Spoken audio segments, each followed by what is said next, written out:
Allez, attention, la bande dessinée qui va suivre est susceptible de heurter les sensibilités. Ah, si vous aimez l'humour lisse qui ne froisse personne et flatte tout le monde, passez votre chemin. On imagine déjà le bandeau apposé sur la couverture pour public averti.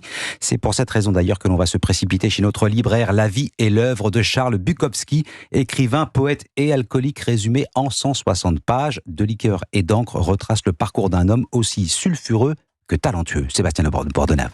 Let's go. Ce samedi, c'est les 30 ans de la disparition de celui qui fut, pour certains, un poète de génie, pour d'autres, un ivrogne infréquentable, comme si il était interdit de cumuler.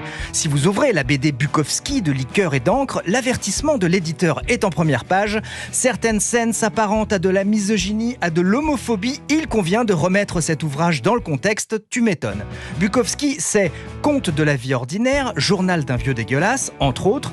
Et si vous ne l'avez jamais lu, eh bien c'est lui qui, un 22 septembre 1978, invité de Bernard Pivot dans Apostrophe, sera contraint de quitter le plateau en état d'ivresse après avoir descendu 3 bouteilles de vin blanc, dont la dernière au goulot et en direct sur Antenne 2. Au-delà des frasques et des provocations, découvrir la vie de cet homme dont la devise était « Trouve ce que tu aimes et laisse-le te tuer » est fascinant.